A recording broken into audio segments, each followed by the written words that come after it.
கர்த்தருடைய நாமம் மகிமைப்படுவதாக. ஆண்டவராகிய இயேசு கிறிஸ்து இந்த காலவேளையில் நம்மளோடு கூட வெளிப்படுத்தி பேசுகிற வார்த்தை எஸ்தர் 4:14 இப்படி சொல்லுகிறது: நீ இப்படிப்பட்ட காலத்திற்கு உதவியாக இருக்கும்படி உனக்கு ராஜ மேன்மை கிடைத்திருக்கலாமே, யாருக்கு தெரியும் என்று சொல்லி மொர்தெகாய் எஸ்தரின் இடத்துல வெளிப்படுத்தி பேசுகிறதை பார்க்கிறோம். என் அன்பு சகோதரனே, சகோதரிய, இந்த சம்பவம் சூசான் அரண்மனையில் எஸ்தர் உள்ளே போன பின்பு யூத குலத்திற்கு எஸ்தர் தன்னுடைய குலத்தை மறைத்து மொர்தெகாய் சொன்னதுனால அந்த அரண்மனைக்குள்ளே போகிறாங்க.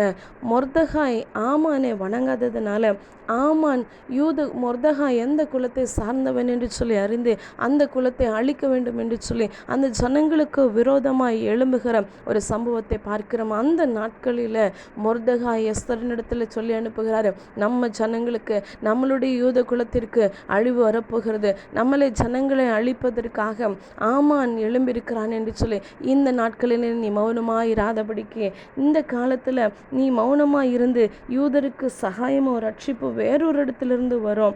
அப்பொழுது நீயும் தகப்பன் குடும்பமோ அழிஞ்சு போயிடுவீங்க. அதனால நீ போய் ராஜாவின் இடத்துல பேசு என்று சொல்லி மொர்தெகாய் சொல்லி அனுப்புறதை பார்க்கிறோம்.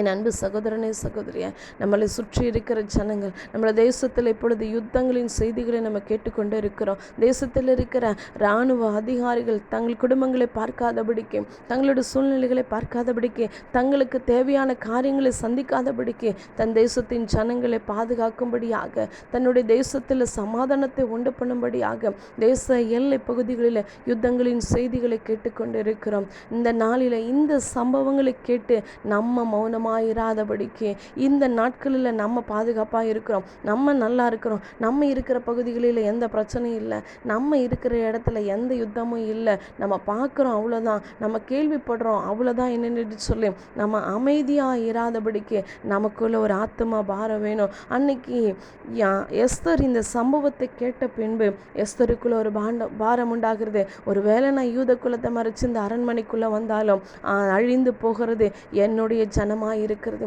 அவங்க என்னுடைய ஜனம்.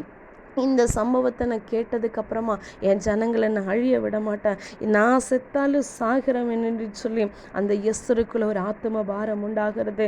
அவ சொல்லுகிறதை பார்க்கிறோம். சூசானில் இருக்கிற யூதரை எல்லாம் கூடி வர செய்து 3 நாள் அல்லும் பகலும் புசியாமலும் குடியாமலும் இருந்து எனக்காக உபவாசம் பண்ணுங்கள், நானும் என் தாதிமாரும் உபவாசம் பண்ணுவோம், இவ்விதமாக சட்டத்தை மீறி ராஜாவினிடத்தில் பிரவேசிப்பேன், நான் செத்தாலும் சாகிறேன் என்று சொல்லி அவள் இரவும் பகலும் தேசத்திற்காக எஸ்தர் உபவாசித்து மன்றாடுகிறதை பார்க்கிறோம். அந்த மன்றாட்டின் ஜெபம், அந்த ஆத்ம பார ஜெபம், நான் செத்தாலும் சாகிறேன் என்று சொல்லி தன்னுடைய தேசத்திற்காய், தன் யூத குலத்திற்காய் அர்ப்பணித்து ஜெபித்த ஜெபத்தை கர்த்தர் கேட்டு ஆமானினுடைய கிரியைகளை கர்த்தர் அந்த நாளிலே அழித்து போட்டு, ஆமான் விரோதமாக எழும்ப நினைச்சான் எல்லா காரியங்களையும் கர்த்தர் எஸ்தரினுடைய ஜெபத்தின் நிமித்தமாய் ஆமானின் கிரியைகளை முறியடித்தார்.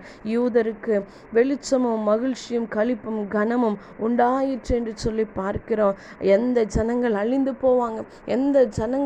போவாங்க நினைச்சாங்களோ அதே ஜனங்களுக்கு கர்த்தர் எஸ்தரின் ஜெபத்தை கேட்டு அதே ஜனங்களுக்கு மகிழ்ச்சியும் வெளிச்சமும் களிப்பும் கனமும் உண்டாகும்படி கர்த்தர் பெரிய காரியங்களை செய்தார். அந்த ஆமானின் கிரியைகளை கர்த்தர் அழித்து போட்டார். அதே போல தேசங்களில் விரோதமாக எழும்பியிருக்கிற காரியம், நம்மளை சுற்றி இருக்கிற விரோதமாக எழும்பியிருக்கிற ஆமானின் கிரியைகளின் காரியங்கள் அழிந்து போகும்படியாக உங்களையும் என்னையும் கர்த்தர் எஸ்தரை போல் அழைத்திருக்கிறார். எஸ்தரை போல் அழைத்திருக்கிறார். இந்த காலத்தில் நம்ம மௌனமாக இருந்தோம் அப்படின்னா கர்த்தர் வேறு ஒருவர் நிமித்தமாய் ரட்சிப்பை கொண்டு வருவதற்கு வேறு ஒருவரை எழுப்ப அவர் வல்லவராக இருக்கிறார். தேசத்திற்கு மாத்திரமல்ல, நம்மை சுற்றி இருக்கிற ஜனங்களுக்கு, நம்ம இருக்கிற இடங்களுக்கு, ஊழியத்தின் பாதையிலும் குடும்ப சூழ்நிலைகளிலும் வேலை செய்கிற இடத்திலும் நம்ம சுற்றி இருக்கிற எல்லா காரியங்களுக்கும் தேசம் முழுவதுமாய் நம்ம பார்க்கிற எல்லா ஆமானின் கிரியைகள் அழிந்து போகும்படியாகவே கர்த்தர் உங்களையும் என்னையும் எஸ்தரை போல கர்த்தர் நம்மளை வைத்திருக்கிறார். நம்ம வேலை செய்கிற இடத்துல நம்மளை மேன்மையாய் வைத்திருக்கிறதுக்கு ஒரு நோக்கம் உண்டு.